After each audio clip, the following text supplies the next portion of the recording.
Hello and welcome to the Sherlock Holmes Bedtime Stories podcast.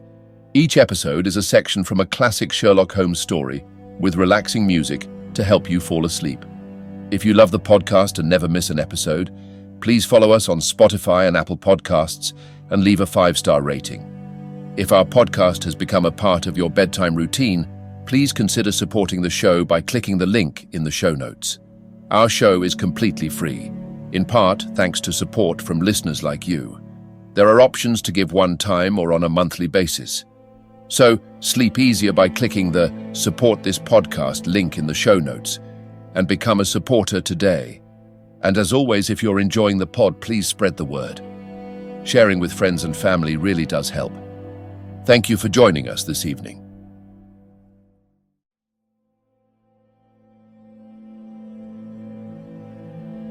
Now it's time to relax. Let your body fall into a comfortable position in your bed and drift gently into a state of total relaxation with tonight's story. The Adventure of the Beryl Coronet. Part 2. My friend insisted upon my accompanying them in their expedition, which I was eager enough to do, for my curiosity and sympathy were deeply stirred by the story to which we had listened. I confess that the guilt of the banker's son appeared to me to be as obvious as it did to his unhappy father, but still I had such faith in Holmes's judgment that I felt that there must be some grounds for hope as long as he was dissatisfied with the accepted explanation. He hardly spoke a word the whole way out to the southern suburb, but sat with his chin upon his breast and his hat drawn over his eyes, sunk in the deepest thought. Our client appeared to have taken fresh heart at the little glimpse of hope which had been presented to him, and he even broke into a desultory chat with me over his business affairs. A short railway journey and a shorter walk brought us to Fairbank, the modest residence of the great financier. Fairbank was a good-sized square house of white stone, standing back a little from the road.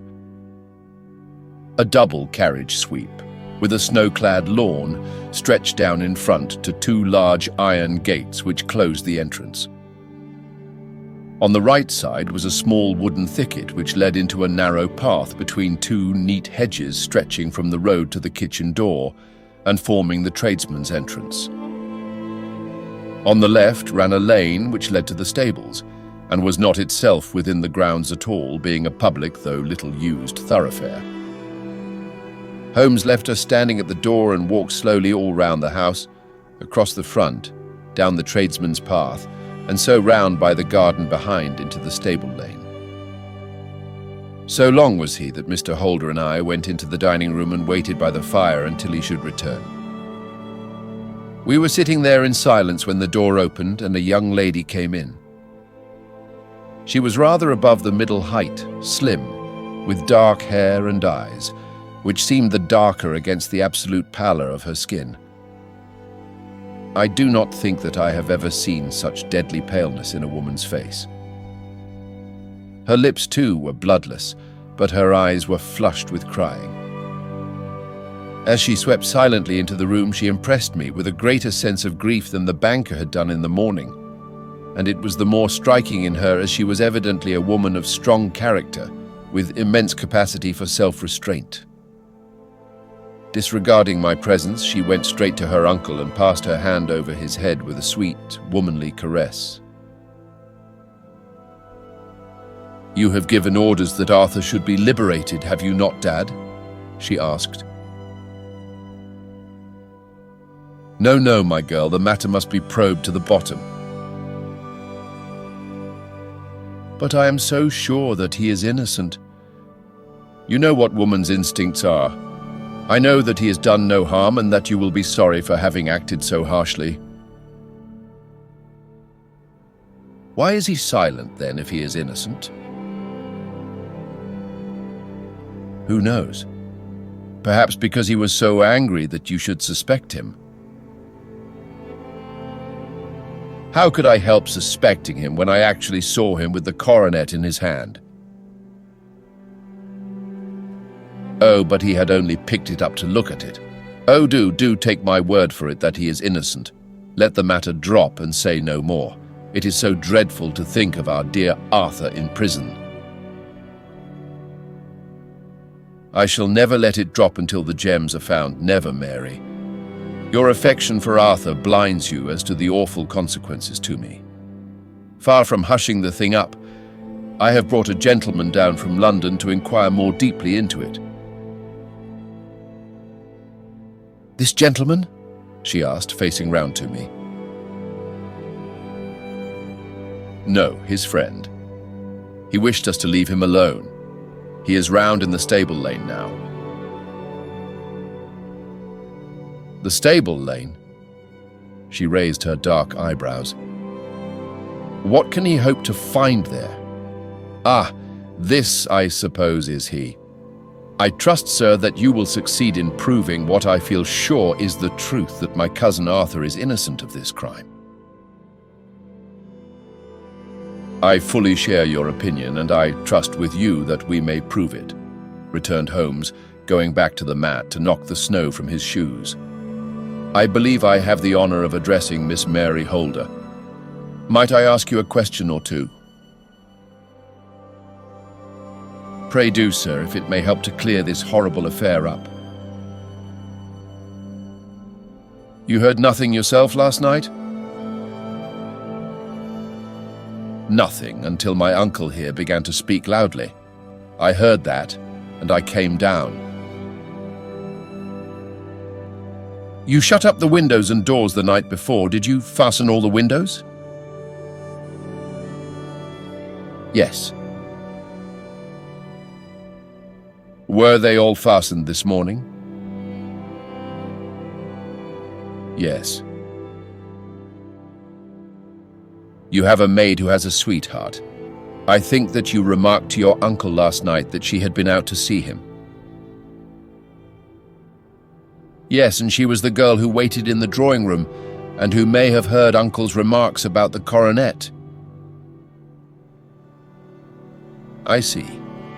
You infer that she may have gone out to tell her sweetheart, and that the two may have planned the robbery. But what is the good of all these vague theories? Cried the banker impatiently, when I have told you that I saw Arthur with the coronet in his hands. Wait a little, Mr. Holder, we must come back to that. About this girl, Miss Holder. You saw her return by the kitchen door, I presume? Yes, when I went to see if the door was fastened for the night, I met her slipping in. I saw the man too in the gloom. Do you know him? Oh yes, he is the greengrocer who brings our vegetables round. His name is Francis Prosper. He stood, said Holmes, to the left of the door, that is to say, farther up the path than is necessary to reach the door? Yes, he did. And he is a man with a wooden leg. Something like fear sprang up in the young lady's expressive black eyes. Why, you are like a magician, said she.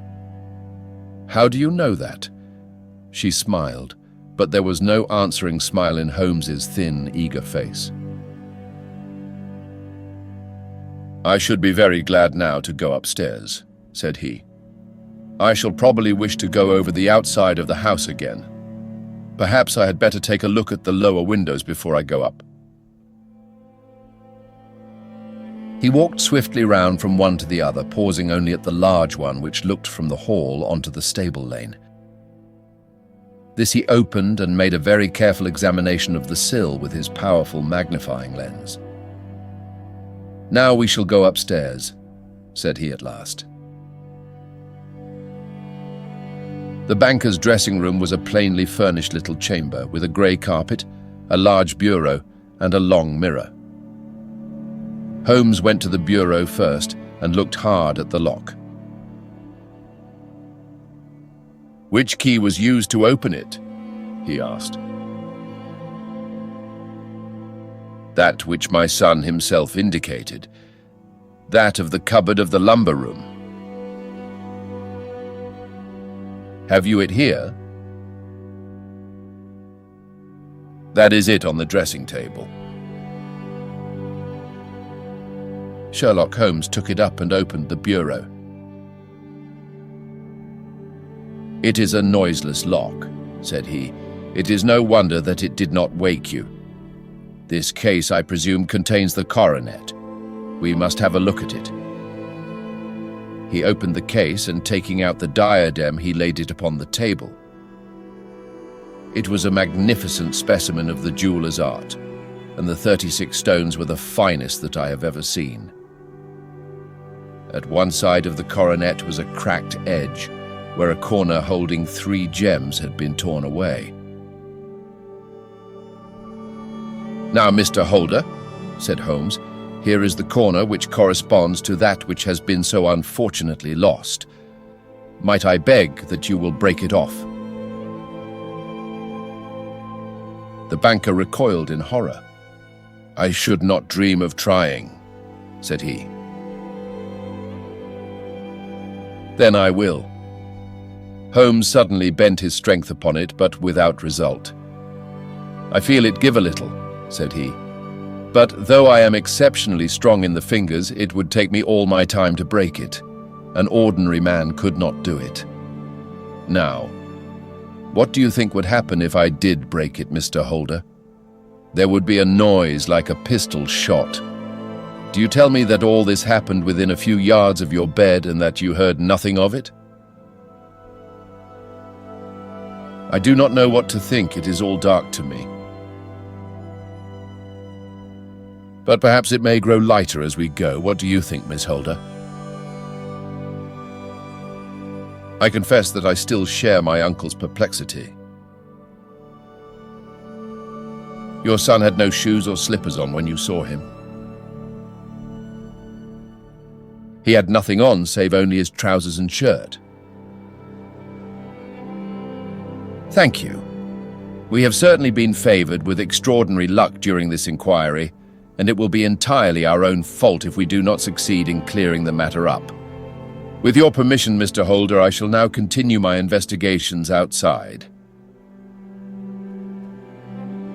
He went alone at his own request, for he explained that any unnecessary footmarks might make his task more difficult.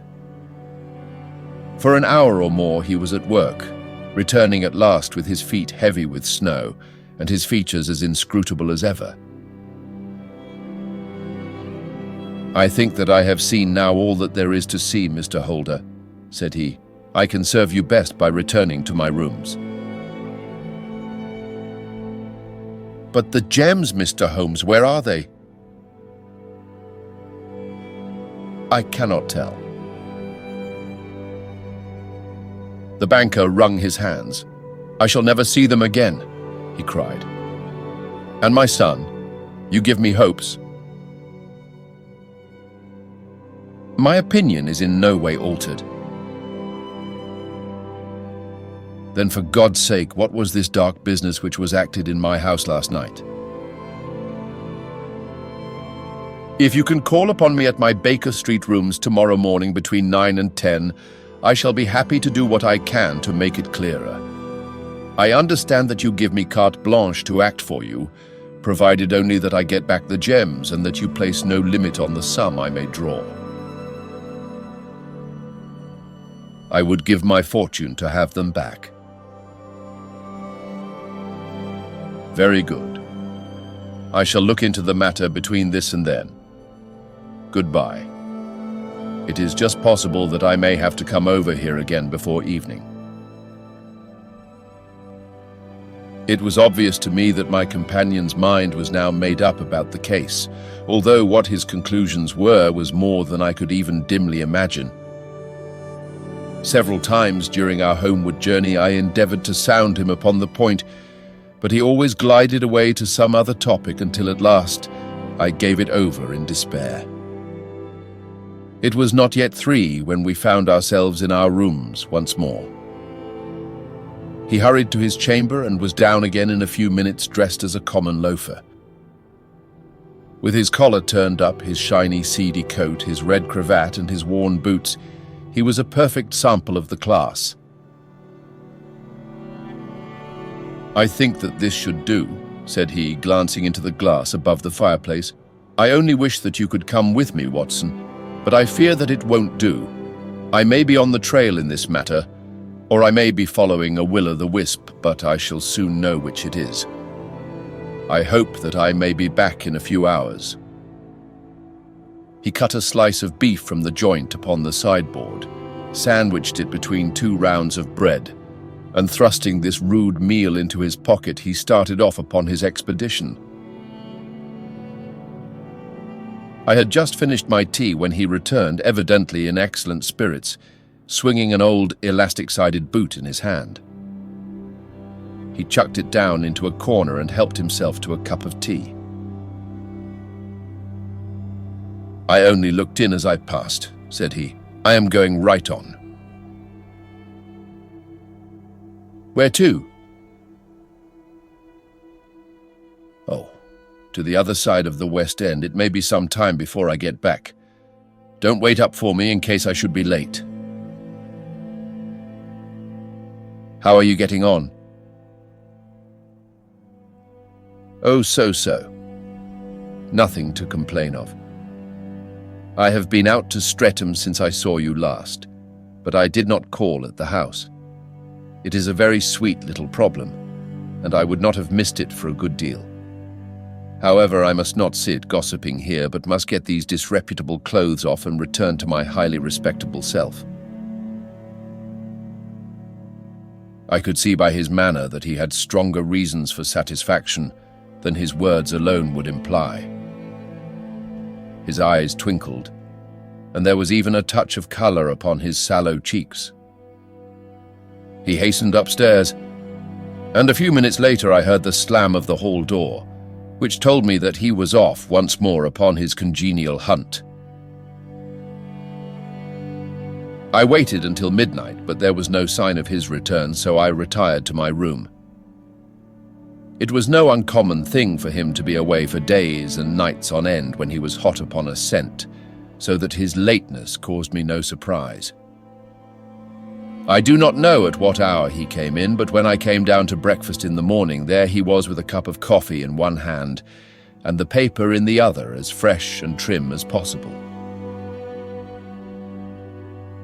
"You will excuse my beginning without you, Watson," said he, "but you remember that our client has rather an early appointment this morning." "Why, it is after 9 now," I answered.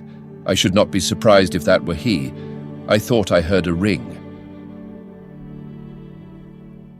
It was indeed our friend the financier. I was shocked by the change which had come over him, for his face, which was naturally of a broad and massive mould, was now pinched and fallen in, while his hair seemed to me at least a shade whiter. He entered with a weariness and lethargy which was even more painful than his violence of the morning before, and he dropped heavily into the armchair which I pushed forward for him. "I do not know what I have done to be so severely tried," said he. "Only 2 days ago I was a happy and prosperous man, without a care in the world. Now I am left to a lonely and dishonored age. One sorrow comes close upon the heels of another. My niece Mary has deserted me." "Deserted you?" "Yes. Her bed this morning had not been slept in, her room was empty, and a note for me lay upon the hall table. I had said to her last night, in sorrow and not in anger, that if she had married my boy, all might have been well with him. Perhaps it was thoughtless of me to say so. It is to that remark that she refers in this note. My dearest uncle, I feel that I have brought trouble upon you, and that if I had acted differently, this terrible misfortune might never have occurred. I cannot, with this thought in my mind, ever again be happy under your roof, and I feel that I must leave you forever. Do not worry about my future, for that is provided for. And above all, do not search for me, for it will be fruitless labor and an ill service to me. In life or in death, I am ever your loving, Mary. What could she mean by that note, Mr. Holmes? Do you think it points to suicide? No, nothing of the kind. It is perhaps the best possible solution.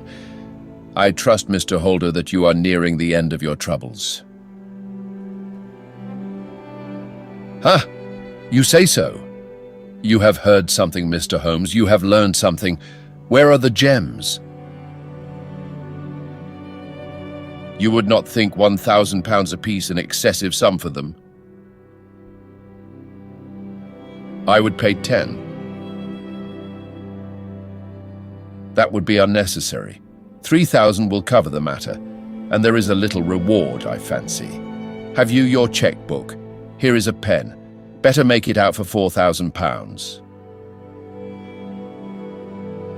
With a dazed face, the banker made out the required check. Holmes walked over to his desk, took out a little triangular piece of gold with 3 gems in it, and threw it down upon the table. With a shriek of joy, our client clutched it up. "You have it," he gasped. "I am saved. I am saved." The reaction of joy was as passionate as his grief had been, and he hugged his recovered gems to his bosom. "There is one other thing you owe, Mr. Holder," said Sherlock Holmes rather sternly. "Oh." He caught up a pen. "Name the sum, and I will pay it." "No, the debt is not to me. You owe a very humble apology to that noble lad, your son, who has carried himself in this matter as I should be proud to see my own son do, should I ever chance to have one." "Then it was not Arthur who took them?" "I told you yesterday, and I repeat today, that it was not." "You are sure of it? Then let us hurry to him at once to let him know that the truth is known." "He knows it already. When I had cleared it all up, I had an interview with him, and finding that he would not tell me the story, I told it to him, on which he had to confess that I was right, and to add the very few details which were not yet quite clear to me. Your news of this morning, however, may open his lips." "For heaven's sake, tell me then, what is this extraordinary mystery?" "I will do so, and I will show you the steps by which I reached it. And let me say to you first, that which it is hardest for me to say and for you to hear. There has been an understanding between Sir George Burnwell and your niece Mary. They have now fled together." "My Mary? Impossible." "It is unfortunately more than possible. It is certain. Neither you nor your son knew the true character of this man when you admitted him into your family circle. He is one of the most dangerous men in England, a ruined gambler, an absolutely desperate villain, a man without heart or conscience. Your niece knew nothing of such men. When he breathed his vows to her, as he had done to 100 before her, she flattered herself that she alone had touched his heart. The devil knows best what he said, but at least she became his tool, and was in the habit of seeing him nearly every evening." "I cannot and I will not believe it," cried the banker with an ashen face. "I will tell you then what occurred in your house last night. Your niece, when you had, as she thought, gone to your room, slipped down and talked to her lover through the window which leads into the stable lane. His footmarks had pressed right through the snow, so long had he stood there. She told him of the coronet. His wicked lust for gold kindled at the news, and he bent her to his will. I have no doubt that she loved you, but there are women in whom the love of a lover extinguishes all other loves, and I think that she must have been one. She had hardly listened to his instructions when she saw you coming downstairs, on which she closed the window rapidly and told you about one of the servants' escapade with her wooden-legged lover, which was all perfectly true.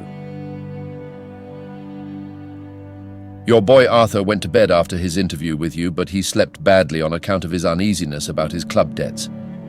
In the middle of the night, he heard a soft tread pass his door, so he rose and, looking out, was surprised to see his cousin walking very stealthily along the passage until she disappeared into your dressing room. Petrified with astonishment, the lad slipped on some clothes and waited there in the dark to see what would come of this strange affair. Presently she emerged from the room again, and in the light of the passage lamp your son saw that she carried the precious coronet in her hands. She passed down the stairs, and he, thrilling with horror, ran along and slipped behind the curtain near your door, whence he could see what passed in the hall beneath. He saw her stealthily open the window, hand out the coronet to someone in the gloom, and then, closing it once more, hurry back to her room, passing quite close to where he stood hid behind the curtain. As long as she was on the scene, he could not take any action without a horrible exposure of the woman whom he loved. But the instant that she was gone, he realized how crushing a misfortune this would be for you, and how all-important it was to set it right.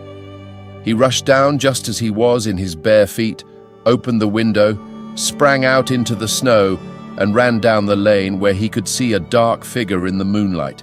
Sir George Burnwell tried to get away, but Arthur caught him, and there was a struggle between them, your lad tugging at one side of the coronet and his opponent at the other.